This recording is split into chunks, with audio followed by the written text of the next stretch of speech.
আমরা এখনই দেখি যে আমরা সেই খুনিদের কথা ভুলে যাচ্ছি। সেই খুনিরাই নতুন করে গল্প সাজাচ্ছে, খুনিরা নতুন করে নতুন রূপে ফিরে আসছে। তাই আপনাদের কাছে আমাদের অনুরোধ, এই খুনিরা যে খুনগুলো করেছে, আমরা একটু আগে একটা ছবি দেখলাম যে মাথা থেকে মস্তিষ্ক আলাদা করে পাশে রাখা হয়েছে, সেভাবে তাকে কবর দেওয়া হয়েছে। আমরা দেখলাম যে পেট থেকে তার সমস্ত নাড়িভুড়ি আলাদা হয়ে গিয়েছে। ওই একটা লাশকে দুইজন পুলিশ একটা গাড়িতে তুলে ছুঁড়ে মারছে, আবার সেখান থেকে সেই লাশ পড়ে যাচ্ছে। একটা ভ্যানের উপরে 10-15টা লাশ এভাবে স্তূপ করা হয়েছে, সেগুলো একটা প্লাস্টিক দিয়ে ঢাকা হচ্ছে এবং পরিশেষে সেটিকে নাকি পুড়িয়ে দেওয়া হয়েছে। এমন মানে নরপিশাচের মতো, কীটের মতো খুন যেই মানুষটা যার হুকুমে হয়, সেই মানুষটার গল্প এই বাংলাদেশে কিভাবে হয়? সেই মানুষটার পক্ষে সাফাই গাওয়া এই বাংলাদেশে কিভাবে হয়? রাজনীতি থাকতে পারে, দল থাকতে পারে, কিন্তু এই খুনির নাম এই বাংলাদেশে কিভাবে উচ্চারিত হয়? আমরা আপনাদেরকে জাস্ট একটা জিনিসই অনুরোধ করব, এই খুনির নাম এখনো যারা এই বাংলাদেশে নতুন করে নিতে চায়, স্ট্যাবলিশ করতে চায়, আপনারা সেই খুনির যারা দোসর আসলে তাদেরকে এই জিনিসগুলো দেখান, যে যার আসলে বাবা হারিয়েছে, ভাই হারিয়েছে, ছেলে হারিয়েছে, মানে এদের যে এই যে আর্তনাদগুলো, এই আর্তনাদগুলো আমরা আপনারা পুরো পৃথিবীর সামনে তুলে ধরুন, কারণ পৃথিবীর কোনো কিছু দিয়ে এগুলো পূরণ করা সম্ভব নয়।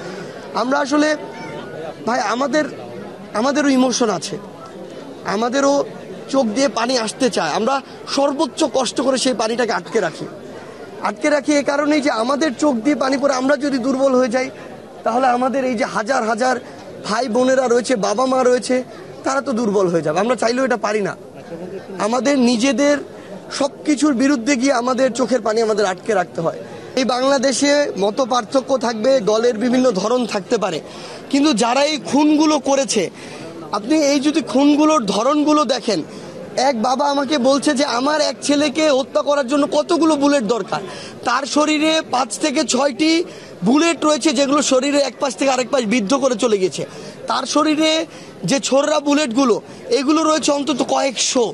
একটা মানুষকে মারার জন্য কত বুলেট দরকার? তার মস্তিষ্ক মাথা থেকে আলাদা হয়ে গিয়েছে, তার শরীরের বিভিন্ন অঙ্গগুলো ভিতর থেকে দেখা যাচ্ছে। এই যে কাজগুলো করেছে, তাদের পক্ষে এই বাংলাদেশে যারা এখনো কথা বলছে, আমরা মনে করি এরা হচ্ছে ওই কীট, যেই কীটগুলো এতদিন ওই খুনি হাসিনা লালন করেছিল। আমাদের শুধু খুনি হাসিনাকে মানে ওই ফাঁসির দড়িতে ঝুলালে হবে না, এই কীটদেরও এই বাংলাদেশে সর্বোচ্চ শাস্তির ব্যবস্থা করতে হবে। না হলে এই কীটদের যদি আবার পাখা গজায়, তাহলে আজকে থেকে 1, 2, 5 বছর পর হোক, আমাদের যারা শহীদ পরিবার রয়েছে, আহত যোদ্ধারা রয়েছে, তাদের উপর তারা আবার ঝাঁপিয়ে পড়বে, যেভাবে যারা 5ই অগস্টের আগে ওই 18 জুলাই, 19 জুলাই, 20 জুলাই ঝাঁপিয়ে পড়েছিল। আমরা হসপিটালগুলোতে দেখেছি, ইমার্জেন্সি গেটে যেখানে আমার একজন রক্তাক্ত ভাই চিকিৎসা নিচ্ছে, ওই জায়গায় ঢুকে তারা গুলি চালিয়েছে। তো এই নরপিশাচরা দেখবেন কবরে গিয়ে গুলি চালাবে। তাদের এই যে তারা তো প্যাথোলজিক্যাল খুনি, তারা এক একজন।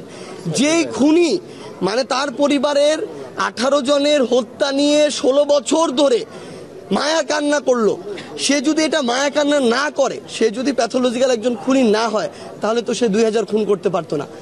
কোনো একটা জীবনের প্রতি যদি তার এই মায়া থাকে, তাহলে তো আরেকটা জীবন সে ঝরাতে পারতো না, আরেক মায়ের বুক খালি করতে পারতো না, আরেক বাবার সবচেয়ে বড় অবলম্বন শেষ করে দিতে পারতো না। তো যারা এই কাজগুলো করেছে, আমরা মনে করি বাংলাদেশের প্রত্যেকটা মানুষের এটা সবচেয়ে বড় দায়বদ্ধতা, মানে বিবেকবোধের জায়গা, যে এই খুনিদের বিচার নিশ্চিত করা, এই খুনিদের পুনর্বাসন যেন এই বাংলাদেশের মাটিতে না হয় সেটি নিশ্চিত করা। এবং সেটি করার জন্য আমরা যেমন এই 5ই অগস্টের পূর্বে আমরা ঐক্যবদ্ধভাবে জীবন দেওয়ার জন্য প্রস্তুত ছিলাম, আমরা এখনো সেই খুনিদের বিচার নিশ্চিত করার জন্য এবং সকল প্রকার পুনর্বাসনের বিরুদ্ধে আমরা জীবন দেওয়ার জন্য এখনো প্রস্তুত আছি।